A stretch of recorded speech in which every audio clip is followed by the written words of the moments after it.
What's up, guys? Ryan MacCarthy here with LowKick MMA. Joined by me today is Gina Mazany. She's coming off a huge victory this past weekend on the UFC Fight Night card. She defeated Rachael Ostovich in spectacular fashion. So thanks for joining us, Gina. How are you? I'm great. Thanks for having me. Yeah, no problem. Yeah, so let's just get right into it. So the fight on Saturday, fighting Rachael Ostovich, pretty tough opponent. I mean, this was a great fight. Started out really aggressive. You looked great. You finished it with a liver kick, and then you had her on the ground. She got up. You did another liver kick, and that put her out for good. So, take me through how that all went down. Were you expecting the body to be open later in the fight? Was that something you and the team expected? Um, it's more so I kind of more so focus on myself than focusing on my opponent too much. But that is something that I throw in sparring a lot, and I have dropped quite a few people with it.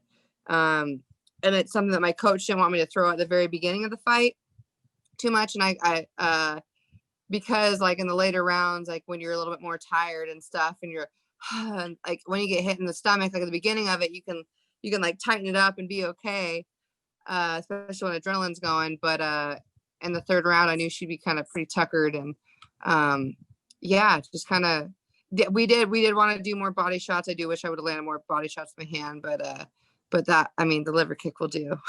Yeah, for sure. Yeah, and you had a career high 7 takedowns in this fight. Of course, it went, 3 rounds, pretty much until that last minute there. It was the third latest stoppage in women's flyweight history, which was a pretty cool stat for me.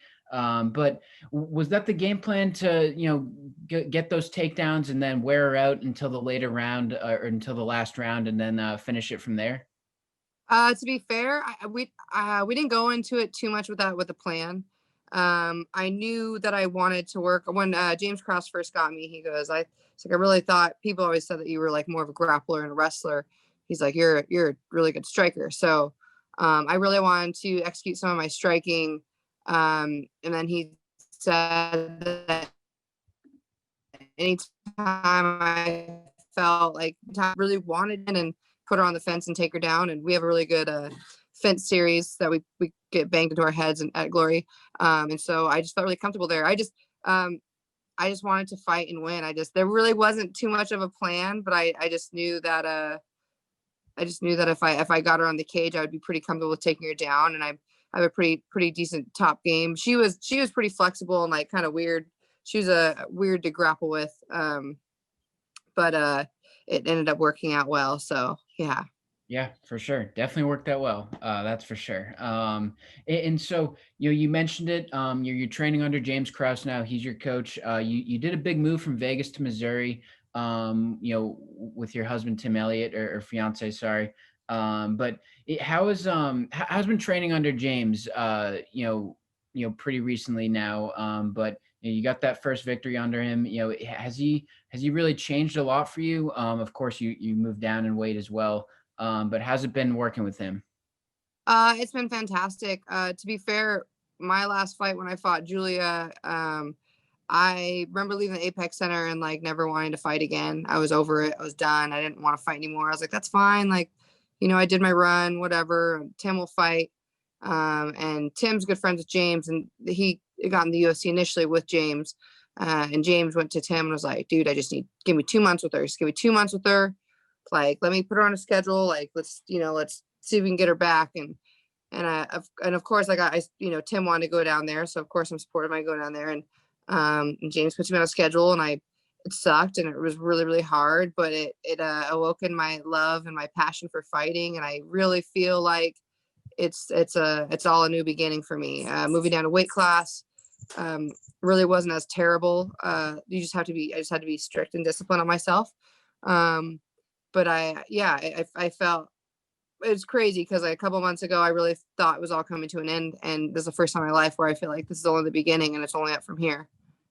Yeah, that's pretty amazing. To be honest with you.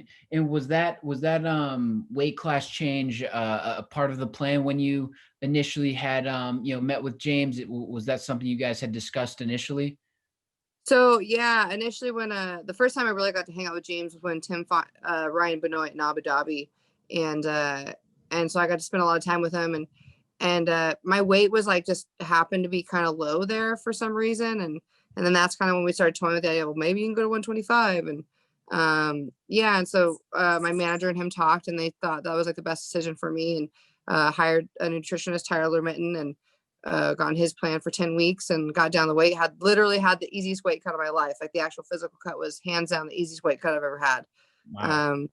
So yeah, and I think 125 is my home for sure. But yeah, it was James a big influence on it. My manager Jason House has been a big influence on it. But yeah, I'm happy I did it. For sure. Yeah. Yeah, I mean, he looked great at flyweight.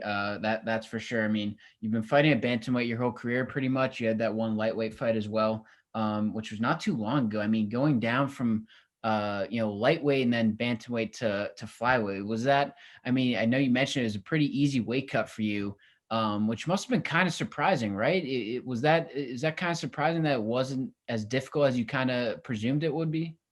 You know, I when I say it was easy, I'm not. I'm sure it wasn't too easy, but Well, I mean, like the weight, the actual weight, like the sweating part was easy, but I had a hard 10 weeks. But yeah. yeah, going when I fought at 55, I remember weighing in and I saw like my cell phone in my pocket. Like I was walking around 150 pounds. Like I wasn't very big. And that's why we made the decision to go down to 25, because I'm not very big. A lot of the 35 girls walk around 160, 170 pound. Mhm. Um, so yeah, so I mean, I was at the point when I fought, where I just, at the end of the day, it doesn't really matter too much about how much you weigh. It's just like how game are you and who you're fighting and all that kind of fun stuff. So Yeah. uh, I started fighting just because I love fighting and I'm just game. So it's all relevant to me. It's all the same. Sure. Yeah. Yeah, for sure. And then, kind of, of course, it's December 1st now, which is mind blowing to me. One, and then, of course, we're heading into the new year, just a month out from that new year, 2021. So, what's next for you? Do you have an idea of what's next for you in terms of fighting? Do you have a plan to fight early 2021 or anything like that yet? I know it's only been a few days now, but do you have an idea of what that would look like for you? Earlier somebody asked me like, "Oh, after you won this fight, is there a big weight lifted off your shoulders?" And I feel like the weight has shifted from my shoulders to like my back, to where I feel like I want to like I feel like I want to be pushed, and I want to keep this ball rolling. I want to keep the momentum going. So really, I would like anything as soon as possible. But my husband or fiance, where the hell you want to call him, my best friend, he's fighting January 16th in Abu Dhabi, and so I'm also gonna be training and dieting with him and doing all that fun stuff. So just to be supportive and stuff. So I'm gonna be ready for anything really. But yeah, I would love a quick turnaround. I think a lot of us fighters that have been fighting, especially during this quarantine, like we want to be as active as possible. When we get opportunities to do it, and yeah, as soon as possible would be cool. But I mean, got to focus on my man. But I know he would Sure. he would love if I got another fight. Like yeah, so I'm open for anything. For sure. Yeah, and, that's definitely a common thing with, fighters I've talked to is capitalizing on momentum for sure. Would you ever fight on the same card as Tim? Uh, Someone asked me that earlier. That's so funny. There was a time. I remember one time it almost happened, and we had a big talk about it, and we're like, oh, I was like, oh God, I'd be so nervous. I'd be so nervous.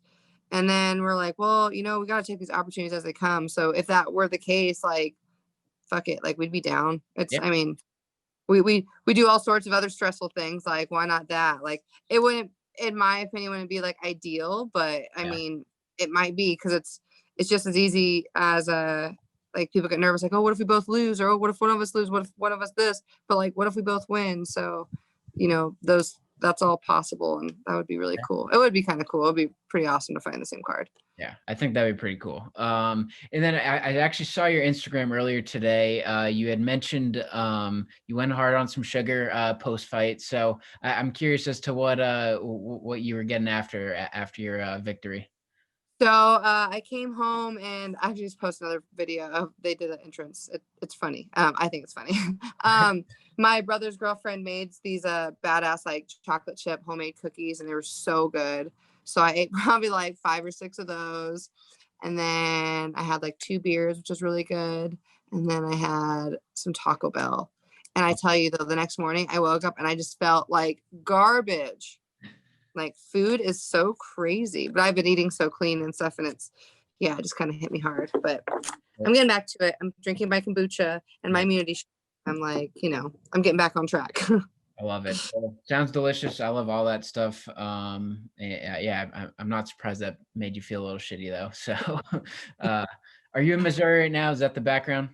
No, I'm actually in Las Vegas. Oh, nice. I'm gonna head back on Friday because I have Cool. to get some adulting stuff done.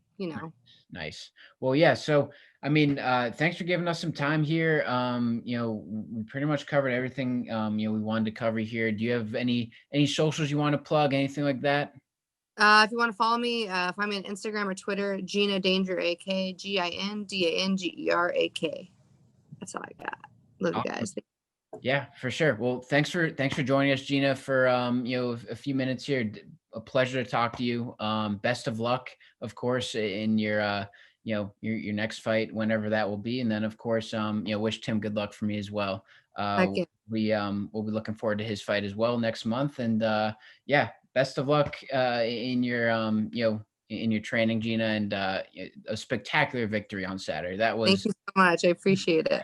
in my opinion, you should have got one of the performance of the night bonuses. I'm not too sure why you didn't, but maybe next time. I'm sure you'll be Yeah.